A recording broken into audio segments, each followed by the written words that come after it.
مجھے ملنی چاہیے۔ تو اللہ تعالیٰ نے دونوں کو راضی کر دیا۔ رات ختم ہو رہی تھی، دن نکل رہا تھا، کالی کملی والے تشریف لا رہے تھے۔ رات کو بھی راضی کیا، دن کو بھی راضی کیا۔ پھر کیسے گھر میں؟ آج ہر مرد عورت کی ایک تمنا ہے، ایک آرزو ہے، مالدار گھر ہو، دولت مند گھر ہو، خاندان بہت امیر ہونا چاہیے۔ حالانکہ نبی پاک صلی اللہ تعالی علیہ وسلم جس رات میں سیدہ آمنہ خاتون رضی اللہ تعالیٰ عنہ کے یہاں تشریف لائے، علماء کرام نے لکھا ہے اتنی تنگی تھی، اتنی پریشانی تھی، چراغ میں تیل ڈالنے کے لیے گھر میں پیسہ کوئی نہ تھا۔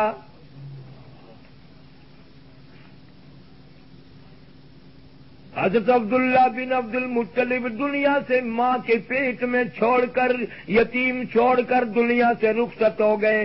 سیدہ آمنہ رضی اللہ تعالیٰ عنہا کے پیٹ میں ہے، شکم مادر میں ہے۔ عبد المطلب حضور کے دادا گھر پہ کھانا کھانے کے لیے آتے ہیں اور کھانا کھا کر چلے جاتے ہیں۔ والد نہیں ہے، والدہ ہے، دادی ہے، دادا ہے۔ ایک دن اشارہ کر کے دادی نے دادے کو بٹھا لیا کہ میری بات تو سنو۔ عبد المطلب نے کہا کیا بات ہے؟ اس نے کہا تم تو کھانا کھا کر چلے جاتے ہو، میں بڑی پریشان ہوں، میں بڑی تکلیف میں ہوں، مجھے ہر وقت قلق رہتا ہے۔ عبد المطلب نے پوچھا کیا غم لگ گیا تمہیں؟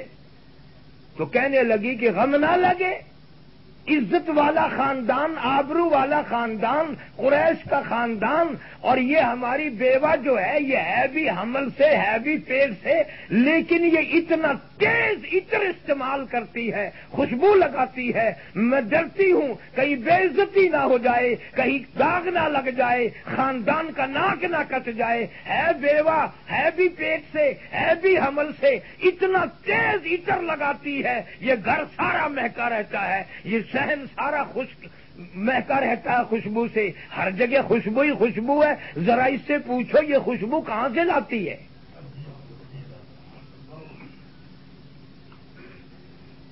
عبد المطلب کہنے لگے کہ تو عورت ذات ہے۔ اپنی گھر والی کو، حضور کی دادی کو کہنے لگے تو گھر میں رہتی ہے، میں تو شرم کے مارے بات نہیں کرتا، سارا مکہ میرا سر کھاتا ہے، سارا مکہ مجھے کہتا ہے عبد المطلب تیرے گھر پہ عطر کی بارش کہاں سے ہوئی؟ گلی کوچے محلہ شہر سارا مہکا ہوا ہے۔ تو عبد المطلب کو حضور صلی اللہ علیہ وسلم کی دادی کہنے لگی کہ یہی تو مجھے پریشانی کھائے جا رہی ہے۔ تو عبد المطلب نے بردستہ کہا کہ آپ تو گھر میں رہتی ہیں، ساس اور بہو کہیں دور دور تو نہیں، پوچھ کیوں نہیں لیتی؟ معلوم کیوں نہیں کر لیتی اس کو کون خوشبو لا کے دیتا ہے، کہاں سے عطر لایا جاتا ہے؟ اللہ اکبر۔ جناب مدنی کریم صلی اللہ تعالی علیہ وسلم کی دادی کہتی ہے کئی مرتبہ پوچھنے کے لیے اس کو اپنے پاس بلاتی ہوں، اس کے قریب جاتی ہوں، پوچھنا چاہتی ہوں یہ عطر کون لا کے دیتا ہے؟ عام عطر بھی نہیں، یمن کا عطر نہیں، حجاز کا عطر نہیں، فلسطین کا عطر نہیں، عراق کا عطر نہیں، کوئی عطر بھی خاص ہے، خوشبو خاص ہے۔ لیکن میں کئی مرتبہ اپنے پاس بلاتی ہوں، آمنہ بیٹی ادھر آؤ، کئی مرتبہ میں جاتی ہوں، میری بات سنو، جب میں بات کرنے کا ارادہ کرتی ہوں اس کے چہرے پہ میری نگاہ پڑتی ہے، میرے پسینے چھوٹ جاتی ہیں، زبان میری گنگی ہو جاتی ہے، میں بات نہیں کر سکتی۔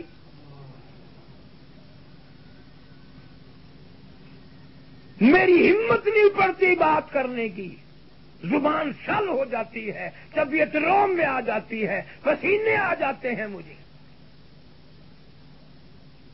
عبد المطلب نے کہا پھر صورت کیا ہو؟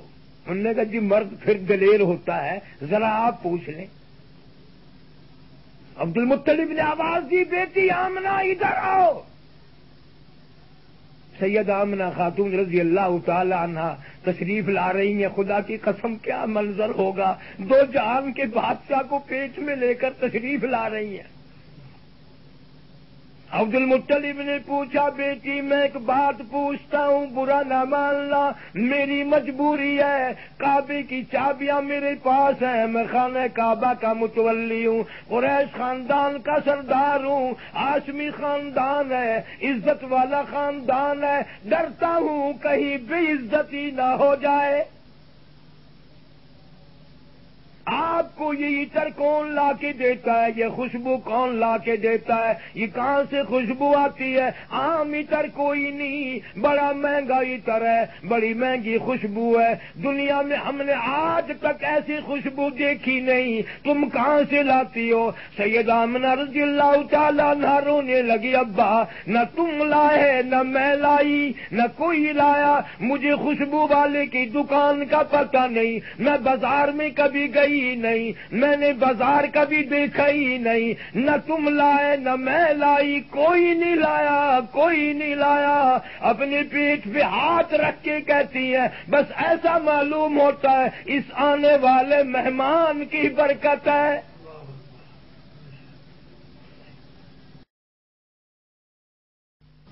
سید آمنہ رضی اللہ تعالیٰ عنہ فرمانے لگی, ابا تنگ نہ کرو, اگر کچھ اور بتا دوں دیوانی کہو گے, کچھ اور بتا دوں دیوانی کہو گے.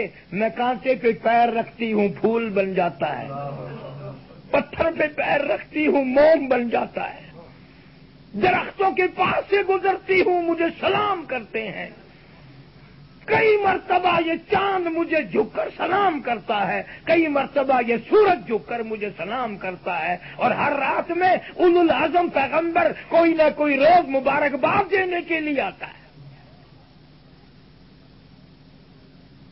جس نبی کی آمد سے پہلے آسمان نے عطر کی بارش برسائی, جس نبی کی آمد پہ آسمان نے خوشبوئیں برسائی, آج یہ امت بدعملی کر کر کے آسمان کی طرف بدبو پہنچا رہی ہے.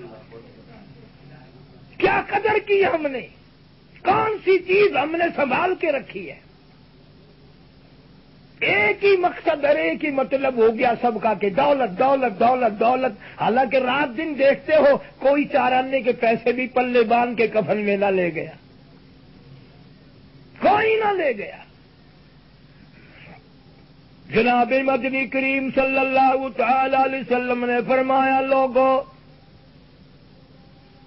میری امت پہ ایک وقت ایسا آئے گا, لوگ اتنے بگڑیں گے, اتنے بدتمیز ہو جائیں گے, مرتے وقت کلمہ منہ سے نہیں نکلے گا, درود پاک پڑھتے ہوئے موت نہ آئے گی, قرآن کریم کی تلاوت کرتے ہوئے موت نہ آئے گی. ادھر موت کا جھٹکا لگے گا, ادھر منہ میں کنجری کا گانا ہوگا.